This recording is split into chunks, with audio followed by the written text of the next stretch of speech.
श्रीवासुदेवस्तोत्रम्।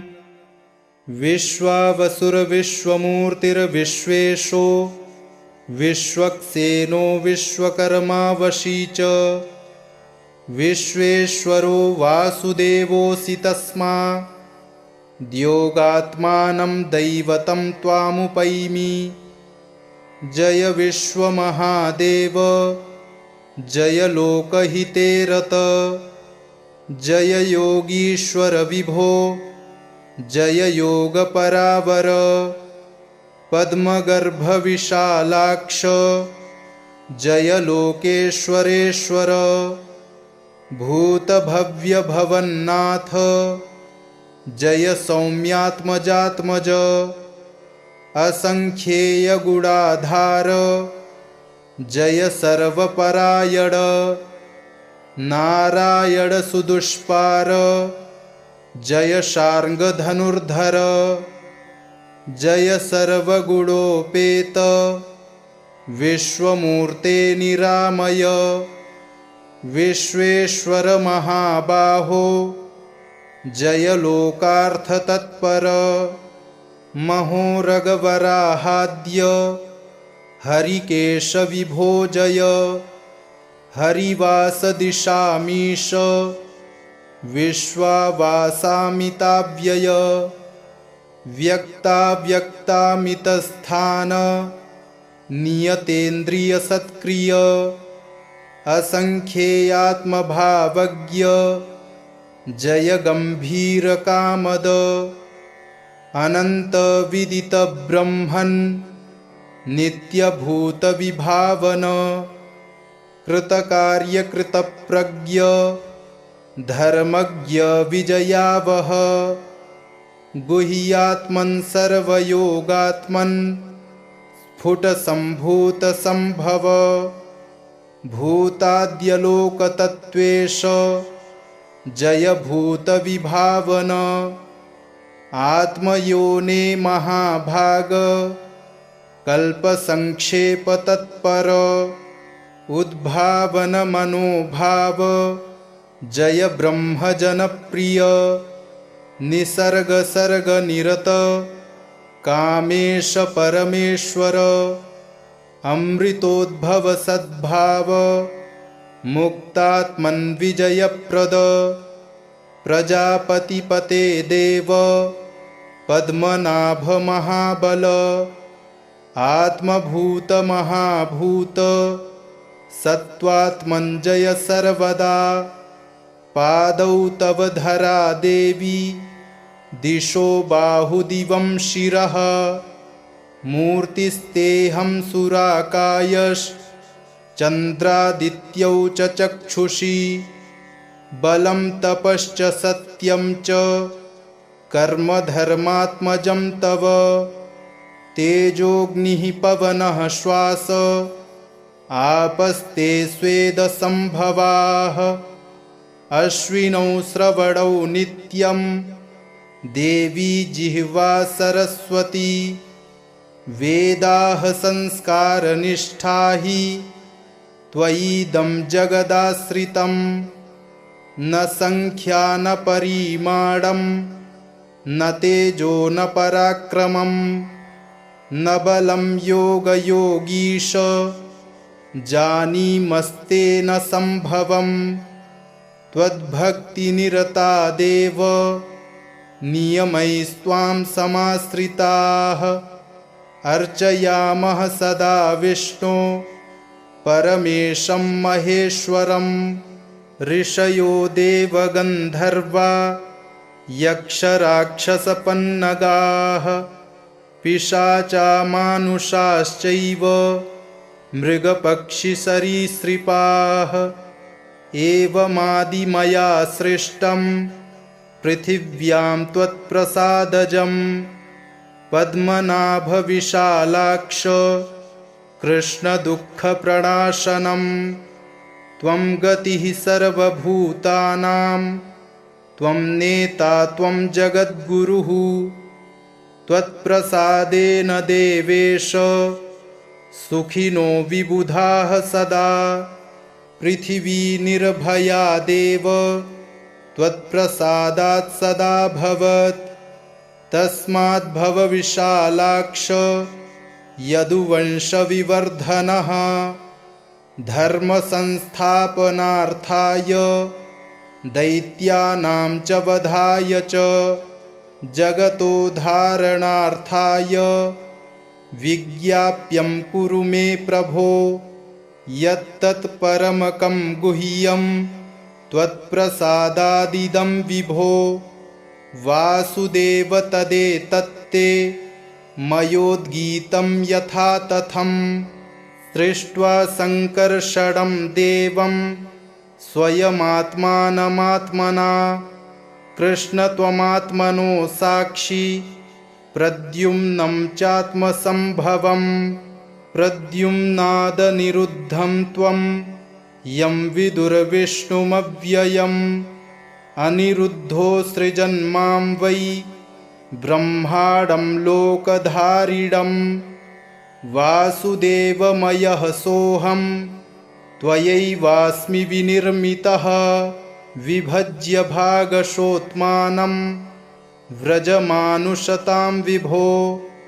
तत्रासुरवधं कृत्वा सर्वलोकसुखाय वै।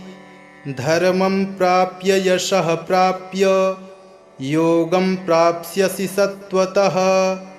त्वां हि ब्रह्मर्षयो लोके देवाश्चामितविक्रम।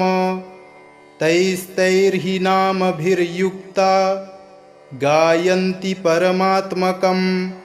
स्थिताश्च सर्वे त्वयि भूतसङ्घाः कृत्वाश्रयं त्वां वरदं सुबाहो। अनादिमध्यान्तमपारयोगं लोकस्य सेतुं प्रवदन्ति विप्राः।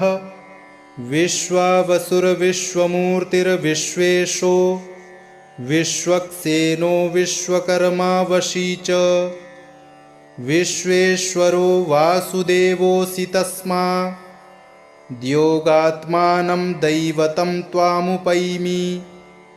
जय विश्वमहादेव जय लोकहिते रत। जय योगीश्वर विभो जय योगपरावर। पद्मगर्भविशालाक्ष जय लोकेश्वरेश्वर। भूतभव्यभवन्नाथ जय सौम्यात्मजात्मज। असंख्येयगुणाधार जय सर्वपरायण। नारायण सुदुष्पार जय शार्ङ्गधनुर्धर। जय सर्वगुणोपेत विश्वमूर्ते निरामय। विश्वेश्वर महाबाहो जय लोकार्थतत्पर। महोरगवराहाद्य हरिकेश विभो जय। हरिवासदिशामीश विश्वावासामिताव्यय। व्यक्ताव्यक्तामितस्थान नियतेन्द्रियसत्क्रिय।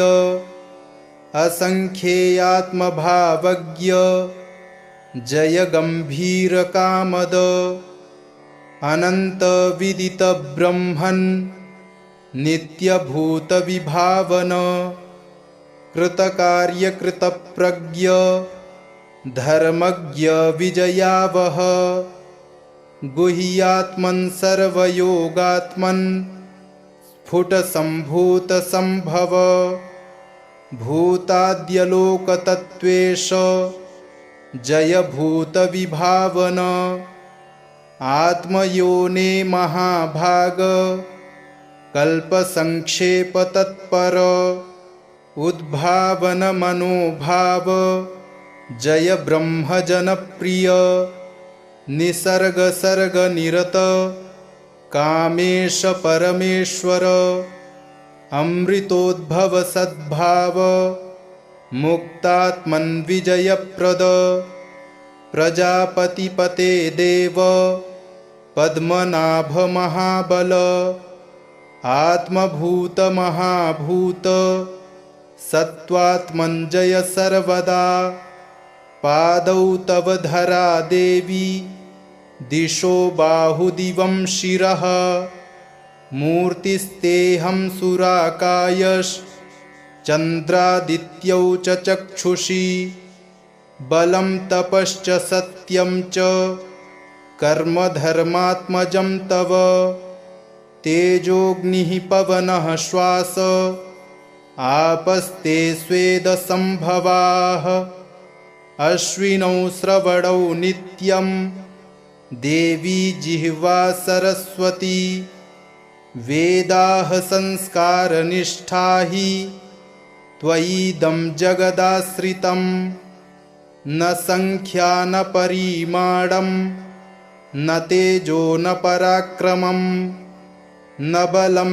योगयोगीश जानीमस्ते न संभवं त्वद्भक्तिनिरता देव नियमैस्त्वां समाश्रिताः अर्चयामः सदा विष्णो परमेशं महेश्वरं ऋषयो देवगन्धर्वा यक्षराक्षसपन्नगाः पिशाचा मानुषाश्चैव मृगपक्षिसरीसृपाः एवमादिमया सृष्टं पृथिव्यां त्वत्प्रसादजं पद्मनाभविशालाक्ष कृष्णदुःखप्रणाशनं त्वं गतिः सर्वभूतानां त्वं नेता त्वं जगद्गुरुः त्वत्प्रसादेन देवेश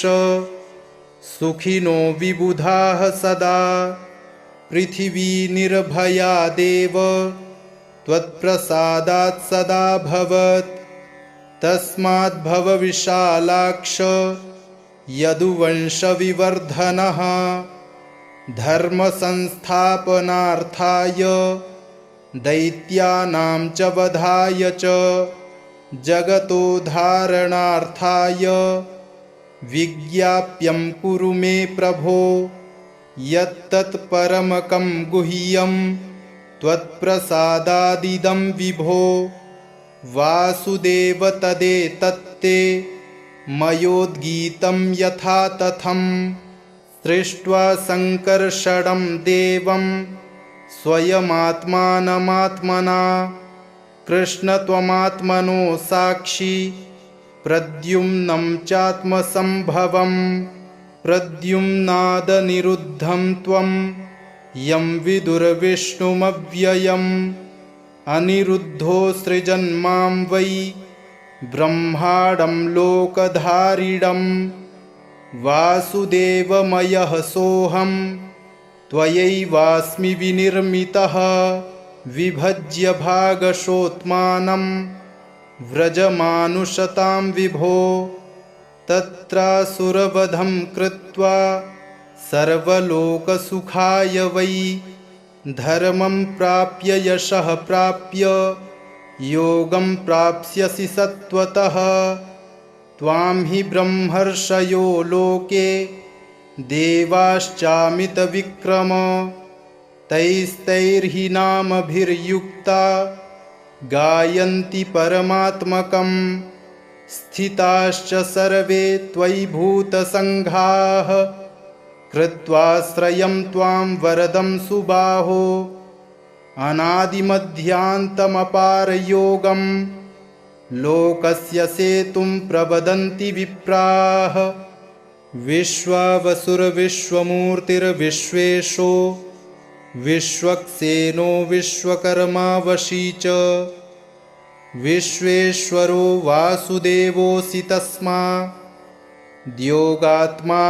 दैवतं त्वामुपैमि जय विश्वमहादेव जय लोकहिते रत जय योगीश्वर विभो जय योगपरावर पद्मगर्भविशालाक्ष जय लोकेश्वरेश्वर भूतभव्यभवन्नाथ जय सौम्यात्मजात्मज असंख्येयगुणाधार जय सर्वपरायण नारायण सुदुष्पार जय शार्ङ्गधनुर्धर जय सर्वगुणोपेत विश्वमूर्ते निरामय विश्वेश्वर महाबाहो जय लोकार्थतत्पर महोरगवराहाद्य हरिकेश विभो जय हरिवासदिशामीश विश्वावासामिताव्यय व्यक्ताव्यक्तामितस्थान नियतेन्द्रियसत्क्रिय असंख्येयात्मभावज्ञ जय गंभीरकामद अनन्तविदितब्रह्मन् नित्यभूतविभावन कृतकार्यकृतप्रज्ञ धर्मज्ञ विजयावह गुह्यात्मन् सर्वयोगात्मन् स्फुटसम्भूतसम्भव भूताद्यलोकतत्त्वेश जय भूतविभावन आत्मयोने महाभाग कल्पसंक्षेपतत्पर उद्भावन मनोभाव जय ब्रह्मजनप्रिय निसर्ग सर्ग निरत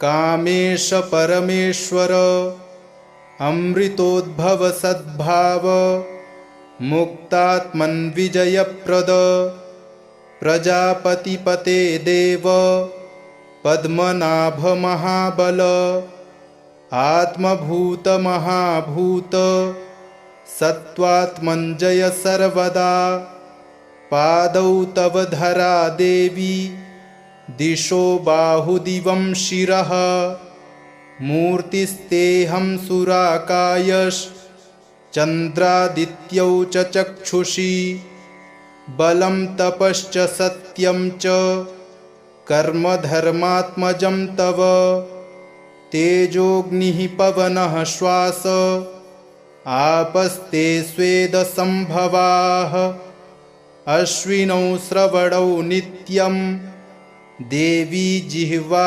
सरस्वती वेदाः संस्कारनिष्ठा हि त्वयिदं जगदाश्रितं न संख्या न परिमाणं न तेजो न पराक्रमं न बलं योगयोगीश जानीमस्तेन संभवम् त्वद्भक्तिनिरता देव नियमैस्त्वां समाश्रिताः अर्चयामः सदा विष्णो परमेशं महेश्वरं ऋषयो देवगन्धर्वा यक्षराक्षसपन्नगाः पिशाचा मानुषाश्चैव मृगपक्षिसरीसृपाः एवमादिमया सृष्टं पृथिव्यां त्वत्प्रसादजं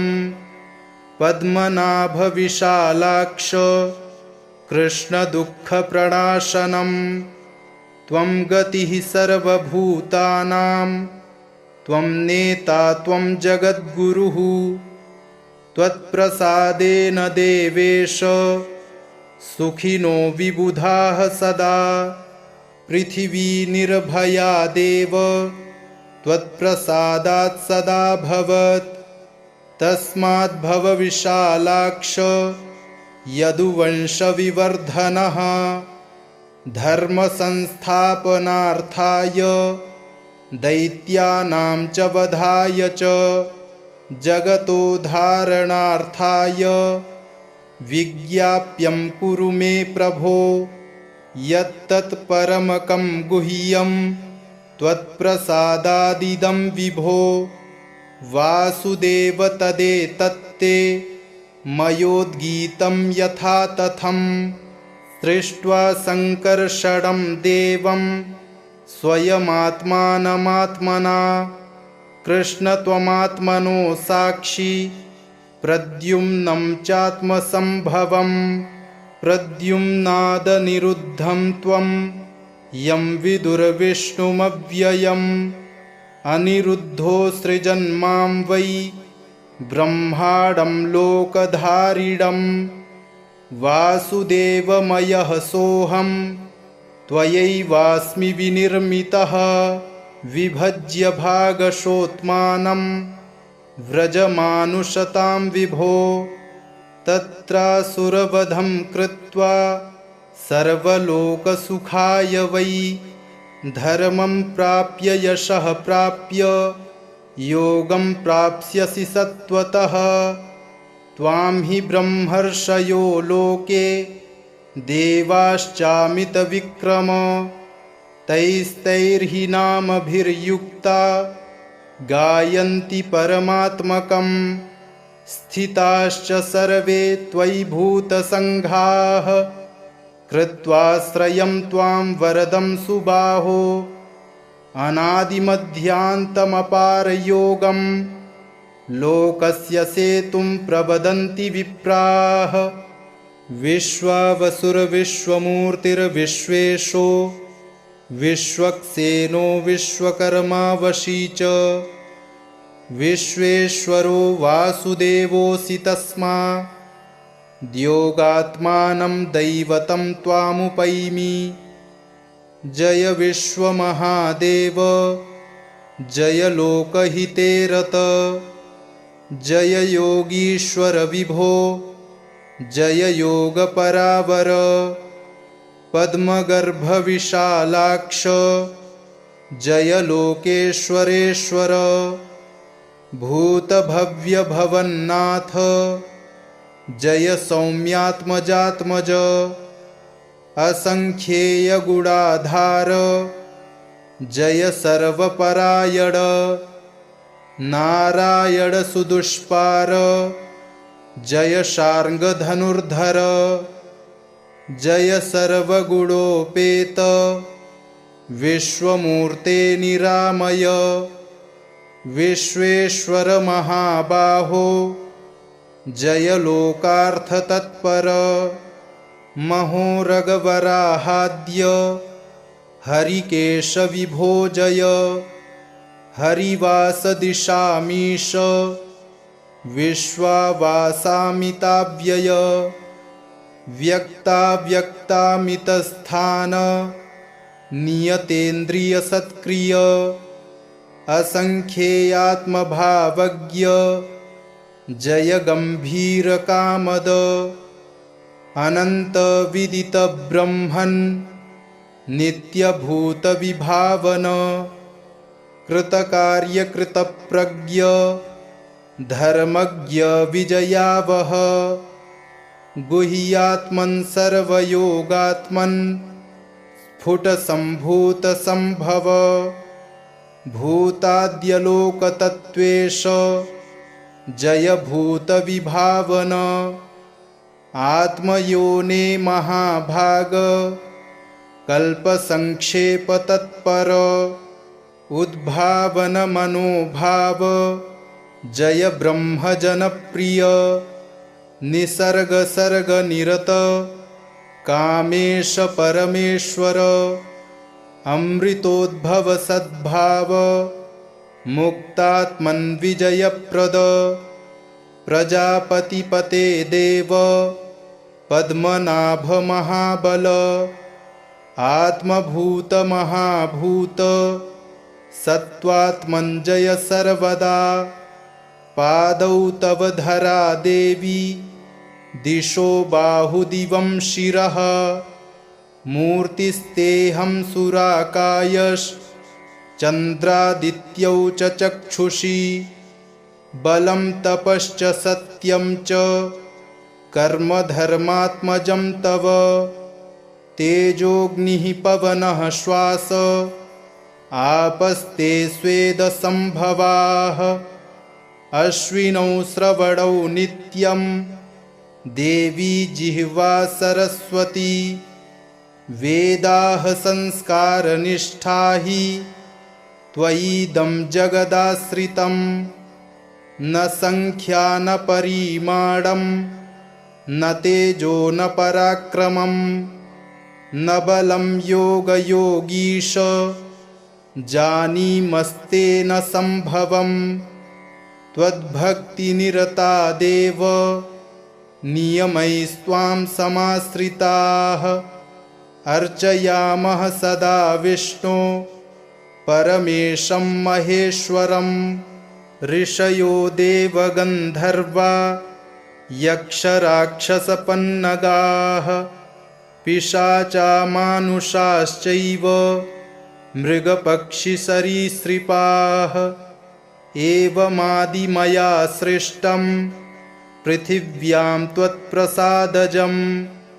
पद्मनाभविशालाक्ष कृष्णदुःखप्रणाशनं त्वं गतिः सर्वभूतानां त्वं नेता त्वं जगद्गुरुः त्वत्प्रसादेन देवेश सुखिनो विबुधाः सदा पृथिवी निर्भया देव त्वत्प्रसादात् सदाभवत् तस्माद् भव विशालाक्ष यदुवंशविवर्धनः धर्मसंस्थापनार्थाय दैत्यानां च वधाय च जगतोद्धारणार्थाय विज्ञाप्यं कुरु मे प्रभो यत्तत्परमकं गुह्यं त्वत्प्रसादादिदं विभो वासुदेव तदेतत्ते मयोद्गीतं यथा तथं सृष्ट्वा सङ्कर्षणं देवं स्वयमात्मानमात्मना कृष्ण त्वमात्मनो साक्षी प्रद्युम्नं चात्मसम्भवम् प्रद्युम्नादनिरुद्धं त्वं यं विदुर्विष्णुमव्ययम् अनिरुद्धो सृजन्मां वै ब्रह्माण्डं लोकधारिणं वासुदेवमयः सोऽहं त्वयैवास्मि विनिर्मितः विभज्य भागशोत्मानं व्रजमानुषतां विभो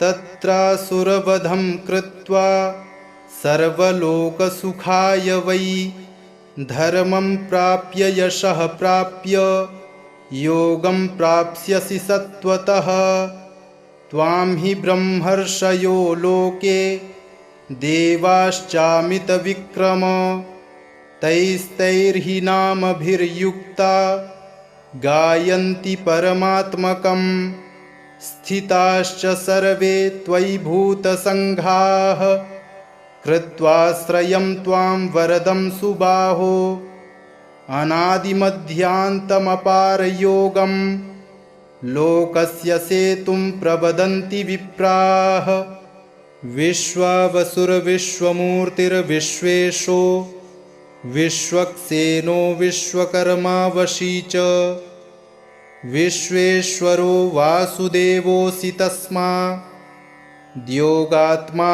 दैवतं त्वामुपैमि जय विश्वमहादेव जय लोकहिते रत जय योगीश्वर विभो जय योगपरावर पद्मगर्भविशालाक्ष जय लोकेश्वरेश्वर भूतभव्यभवन्नाथ जय सौम्यात्मजात्मज असंख्येयगुणाधार जय सर्वपरायण नारायण सुदुष्पार जय शार्ङ्गधनुर्धर जय सर्वगुणोपेत विश्वमूर्ते निरामय विश्वेश्वर महाबाहो जय लोकार्थतत्पर महोरगवराहाद्य हरिकेश विभो जय हरिवासदिशामीश विश्वावासामिताव्यय व्यक्ताव्यक्तामितस्थान नियतेन्द्रियसत्क्रिय असंख्येयात्मभावज्ञ जय गंभीरकामद अनन्तविदितब्रह्मन् नित्यभूतविभावन कृतकार्यकृतप्रज्ञ धर्मज्ञ विजयावह गुह्यात्मन् सर्वयोगात्मन् स्फुटसम्भूतसम्भव भूताद्यलोकतत्त्वेश जय भूतविभावन आत्मयोने महाभाग कल्पसंक्षेपतत्पर उद्भावन मनोभाव जय ब्रह्मजनप्रिय निसर्ग सर्ग निरत कामेश परमेश्वर अमृतोद्भव सद्भाव मुक्तात्मन् विजयप्रद प्रजापतिपते देव पद्मनाभ महाबल आत्मभूत महाभूत सत्त्वात्मन् जय सर्वदा पादौ तव धरा देवी दिशो बाहुदिवं शिरः मूर्तिस्तेऽहं सुराकायश्चन्द्रादित्यौ च चक्षुषी बलं तपश्च सत्यं च कर्म धर्मात्मजं तव तेजोऽग्निः पवनः श्वास आपस्ते स्वेदसंभवाः अश्विनौ श्रवणौ नित्यं देवी जिह्वा सरस्वती वेदाः संस्कारनिष्ठा हि त्वयिदं जगदाश्रितं न संख्या न परिमाणं न तेजो न पराक्रमं न बलं योगयोगीश जानीमस्ते न संभवं त्वद्भक्तिनिरता देव नियमैस्त्वां समाश्रिताः अर्चयामः सदा विष्णो परमेशं महेश्वरं ऋषयो देवगन्धर्वा यक्षराक्षसपन्नगाः पिशाचा मानुषाश्चैव मृगपक्षिसरीसृपाः एवमादिमया सृष्टं पृथिव्यां त्वत्प्रसादजं पद्मनाभविशालाक्ष कृष्णदुःखप्रणाशनं त्वं गतिः सर्वभूतानां त्वं नेता त्वं जगद्गुरुः त्वत्प्रसादेन देवेश सुखिनो विबुधाः सदा पृथिवी निर्भया देव त्वत्प्रसादात् सदाभवत् तस्माद्भव विशालाक्ष यदुवंशविवर्धनः धर्मसंस्थापनार्थाय दैत्यानां च वधाय च जगतोद्धारणार्थाय विज्ञाप्यं कुरु मे प्रभो यत्तत्परमकं गुह्यं त्वत्प्रसादादिदं विभो वासुदेव तदेतत्ते मयोद्गीतं यथा तथं सृष्ट्वा संकर्षणं देवं स्वयमात्मानमात्मना कृष्ण त्वमात्मनो साक्षी प्रद्युम्नं चात्मसंभवं प्रद्युम्नादनिरुद्धं त्वं यं विदुर्विष्णुमव्ययम् अनिरुद्धो सृजन्मां वै ब्रह्माण्डं लोकधारिणं वासुदेवमयः सोऽहं त्वयैवास्मि विनिर्मितः विभज्य भागशोत्मानं व्रजमानुषतां विभो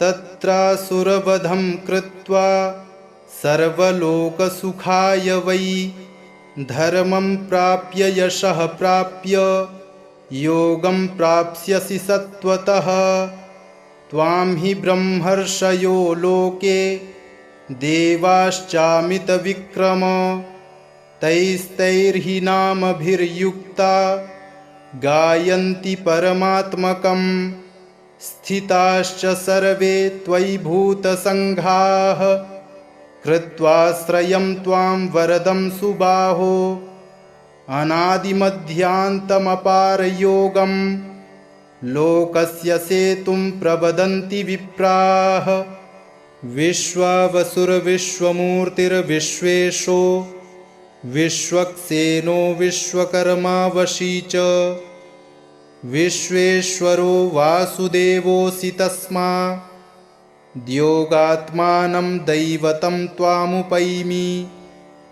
जय विश्वमहादेव जय लोकहिते रत जय योगीश्वर विभो जय योगपरावर पद्मगर्भविशालाक्ष जय लोकेश्वरेश्वर भूतभव्यभवन्नाथ जय सौम्यात्मजात्मज असंख्येयगुणाधार जय सर्वपरायण नारायण सुदुष्पार जय शार्ङ्गधनुर्धर जय सर्वगुणोपेत विश्वमूर्ते निरामय विश्वेश्वर महाबाहो जय लोकार्थतत्पर महोरगवराहाद्य हरिकेश विभो जय हरिवासदिशामीश विश्वावासामिताव्यय व्यक्ताव्यक्तामितस्थान नियतेन्द्रियसत्क्रिय असंख्येयात्मभावज्ञ जय गम्भीरकामद अनन्तविदितब्रह्मन् नित्यभूतविभावन कृतकार्यकृतप्रज्ञ धर्मज्ञ विजयावह गुह्यात्मन् सर्वयोगात्मन् स्फुटसम्भूतसम्भव भूताद्यलोकतत्त्वेश जय भूतविभावन आत्मयोने महाभाग कल्पसंक्षेपतत्पर उद्भावन मनोभाव जय ब्रह्मजनप्रिय निसर्गसर्गनिरत कामेश परमेश्वर अमृतोद्भव सद्भाव मुक्तात्मन् विजयप्रद प्रजापतिपते देव पद्मनाभ महाबल आत्मभूत महाभूत सत्त्वात्मन् जय सर्वदा पादौ तव धरा देवी दिशो बाहुदिवं शिरः मूर्तिस्तेऽहं सुराकायश्चन्द्रादित्यौ च चक्षुषी बलं तपश्च सत्यं च कर्मधर्मात्मजं तव तेजोऽग्निः पवनः श्वास आपस्ते स्वेदसम्भवाः अश्विनौ श्रवणौ नित्यं देवी जिह्वा सरस्वती वेदाः संस्कारनिष्ठा हि त्वयिदं जगदाश्रितं न संख्या न परिमाणं न तेजो न पराक्रमं न बलं योगयोगीश जानीमस्ते न संभवं त्वद्भक्तिनिरता देव नियमैस्त्वां समाश्रिताः अर्चयामः सदा विष्णो परमेशं महेश्वरं ऋषयो देवगन्धर्वा यक्षराक्षसपन्नगाः पिशाचा मानुषाश्चैव मृगपक्षिसरीसृपाः एवमादिमया सृष्टं पृथिव्यां त्वत्प्रसादजं पद्मनाभविशालाक्ष कृष्णदुःखप्रणाशनं त्वं गतिः सर्वभूतानां त्वं नेता त्वं जगद्गुरुः त्वत्प्रसादेन देवेश सुखिनो विबुधाः सदा पृथिवी निर्भया देव त्वत्प्रसादात् सदाभवत् तस्मात् भव विशालाक्ष यदुवंशविवर्धनः धर्मसंस्थापनार्थाय दैत्यानां च वधाय च जगतोद्धारणार्थाय विज्ञाप्यं कुरु मे प्रभो यत्तत्परमकं गुह्यं त्वत्प्रसादादिदं विभो वासुदेव तदेतत्ते मयोद्गीतं यथा तथं सृष्ट्वा सङ्कर्षणं देवं स्वयमात्मानमात्मना कृष्ण त्वमात्मनो साक्षी प्रद्युम्नं चात्मसम्भवं प्रद्युम्नादनिरुद्धं त्वं यं विदुर्विष्णुमव्ययम् अनिरुद्धो सृजन्मां वै ब्रह्माण्डं लोकधारिणं वासुदेवमयः सोऽहं त्वयैवास्मि विनिर्मितः विभज्य भागशोत्मानं व्रजमानुषतां विभो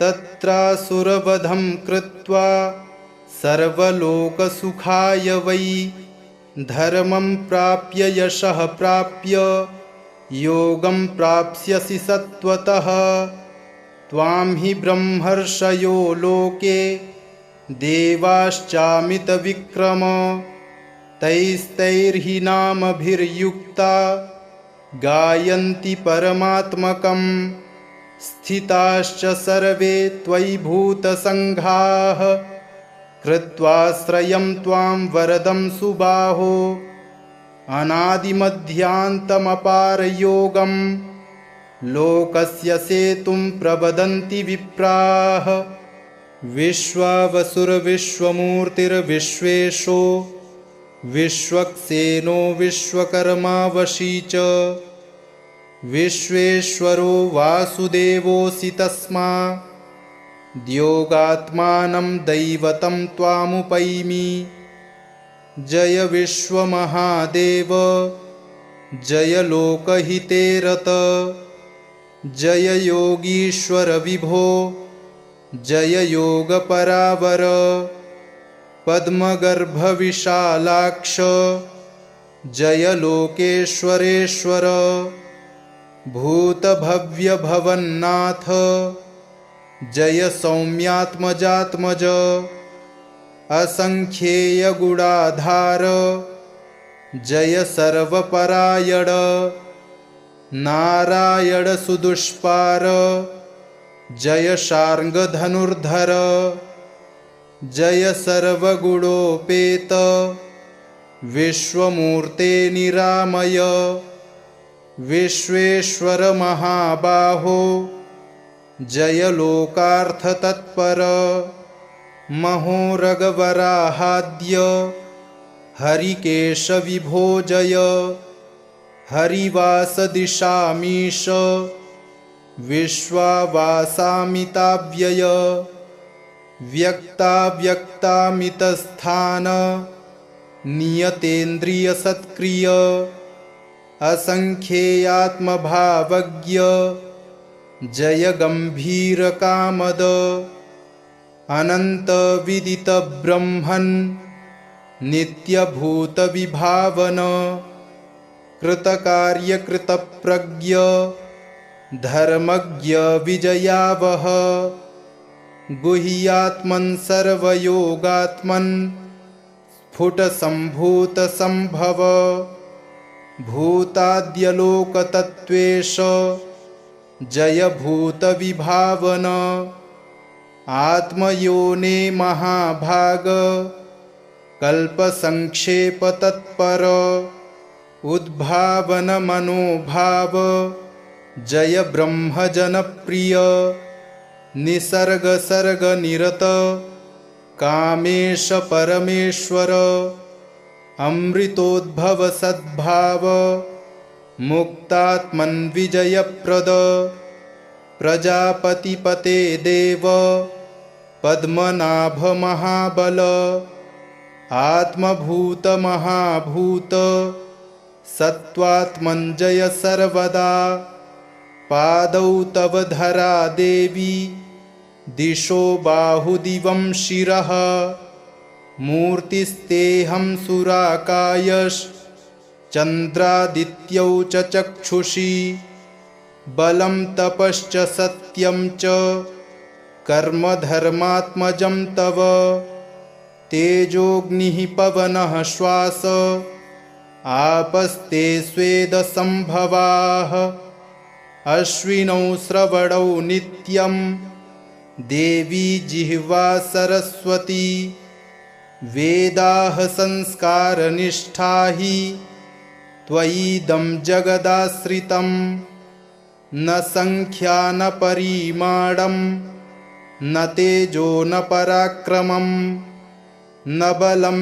योगयोगीश जानीमस्ते न संभवं त्वद्भक्तिनिरता देव नियमैस्त्वां समाश्रिताः अर्चयामः सदा विष्णो परमेशं महेश्वरं ऋषयो देवगन्धर्वा यक्षराक्षसपन्नगाः पिशाचा मानुषाश्चैव मृगपक्षिसरीसृपाः एवमादिमया सृष्टं पृथिव्यां त्वत्प्रसादजं पद्मनाभविशालाक्ष कृष्णदुःखप्रणाशनं त्वं गतिः सर्वभूतानां त्वं नेता त्वं जगद्गुरुः त्वत्प्रसादेन देवेश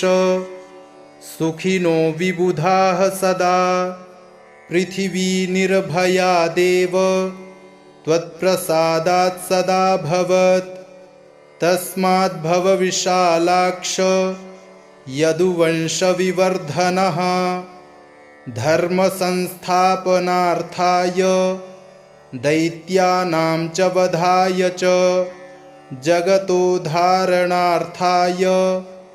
विज्ञाप्यं कुरु मे प्रभो यत्तत्परमकं गुह्यं त्वत्प्रसादादिदं विभो वासुदेव तदेतत्ते मयोद्गीतं यथा तथं सृष्ट्वा सङ्कर्षणं देवं स्वयमात्मानमात्मना कृष्ण त्वमात्मनो साक्षी प्रद्युम्नं चात्मसम्भवं प्रद्युम्नादनिरुद्धं त्वं यं विदुर्विष्णुमव्ययम् अनिरुद्धो सृजन्मां वै ब्रह्माण्डं लोकधारिणं वासुदेवमयः सोऽहं त्वयैवास्मि विनिर्मितः विभज्य भागशोत्मानं व्रजमानुषतां विभो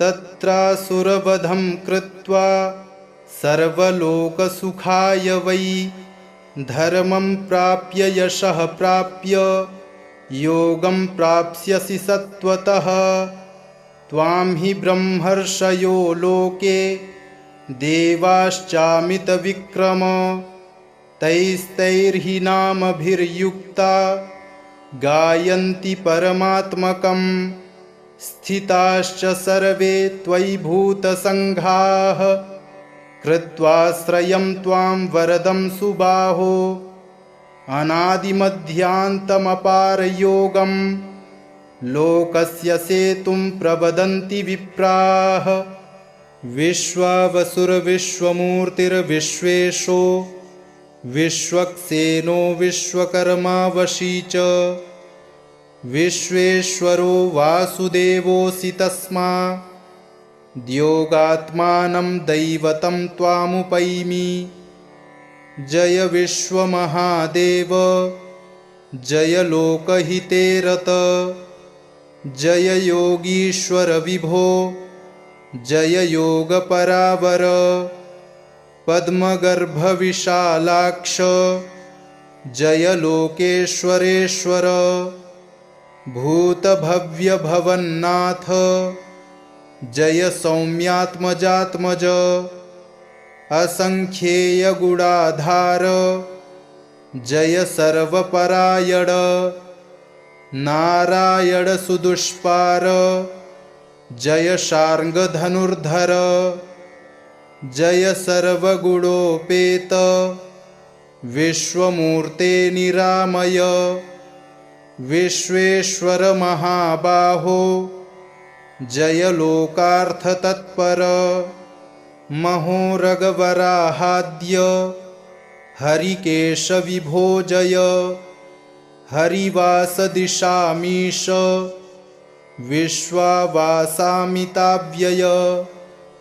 व्यक्ताव्यक्तामितस्थान नियतेन्द्रियसत्क्रिय असंख्येयात्मभावज्ञ जय गंभीरकामद अनन्तविदितब्रह्मन् नित्यभूतविभावन कृतकार्यकृतप्रज्ञ धर्मज्ञ विजयावह गुह्यात्मन् सर्वयोगात्मन् स्फुटसम्भूतसम्भव भूताद्यलोकतत्त्वेश जय भूतविभावन आत्मयोने महाभाग कल्पसंक्षेपतत्पर उद्भावन मनोभाव जय ब्रह्मजनप्रिय निसर्गसर्गनिरत कामेश परमेश्वर अमृतोद्भव सद्भाव मुक्तात्मन् विजयप्रद प्रजापतिपते देव पद्मनाभ महाबल आत्मभूत महाभूत सत्त्वात्मन् जय सर्वदा पादौ तव धरा देवी दिशो बाहुदिवं शिरः मूर्तिस्तेऽहं सुराकायश्चन्द्रादित्यौ च चक्षुषी बलं तपश्च सत्यं च कर्मधर्मात्मजं तव तेजोऽग्निः पवनः श्वास आपस्ते स्वेदसंभवाः अश्विनौ श्रवणौ नित्यं देवी जिह्वा सरस्वती वेदाः संस्कारनिष्ठा हि त्वयिदं जगदाश्रितं न संख्या न परिमाणं न तेजो न पराक्रमं न बलं योगयोगीश जानीमस्ते न संभवम् त्वद्भक्तिनिरता देव नियमैस्त्वां समाश्रिताः अर्चयामः सदा विष्णो परमेशं महेश्वरं ऋषयो देवगन्धर्वा यक्षराक्षसपन्नगाः पिशाचा मानुषाश्चैव मृगपक्षिसरीसृपाः एवमादिमया सृष्टं पृथिव्यां त्वत्प्रसादजं पद्मनाभविशालाक्ष कृष्णदुःखप्रणाशनं त्वं गतिः सर्वभूतानां त्वं नेता त्वं जगद्गुरुः त्वत्प्रसादेन देवेश सुखिनो विबुधाः सदा पृथिवी निर्भया देव त्वत्प्रसादात् सदा भवत् तस्माद् भव विशालाक्ष यदुवंशविवर्धनः धर्मसंस्थापनार्थाय दैत्यानां च वधाय च जगतोद्धारणार्थाय विज्ञाप्यं कुरु मे प्रभो यत्तत् परमकं गुह्यं त्वत्प्रसादादिदं विभो वासुदेव तदेतत्ते मयोद्गीतं यथा तथं सृष्ट्वा सङ्कर्षणं देवं स्वयमात्मानमात्मना कृष्ण त्वमात्मनो साक्षी प्रद्युम्नं चात्मसम्भवं प्रद्युम्नादनिरुद्धं त्वं यं विदुर्विष्णुमव्ययम् अनिरुद्धो सृजन्मां वै ब्रह्माण्डं लोकधारिणं वासुदेवमयः सोऽहं त्वयैवास्मि विनिर्मितः विभज्य भागशोत्मानं व्रजमानुषतां विभो तत्रासुरवधं कृत्वा सर्वलोकसुखाय वै धर्मं प्राप्य यशः प्राप्य योगं प्राप्स्यसि सत्त्वतः त्वां हि ब्रह्मर्षयो लोके देवाश्चामितविक्रम तैस्तैर्हि नामभिर्युक्ता गायन्ति परमात्मकं स्थिताश्च सर्वे त्वयि भूतसङ्घाः कृत्वाश्रयं त्वां वरदं सुबाहो अनादिमध्यान्तमपारयोगं लोकस्य सेतुं प्रवदन्ति विप्राः। इति श्रीमहाभारते भीष्मपर्वणि पञ्चषष्टितमोऽध्याये वासुदेवस्तोत्रं सम्पूर्णम्।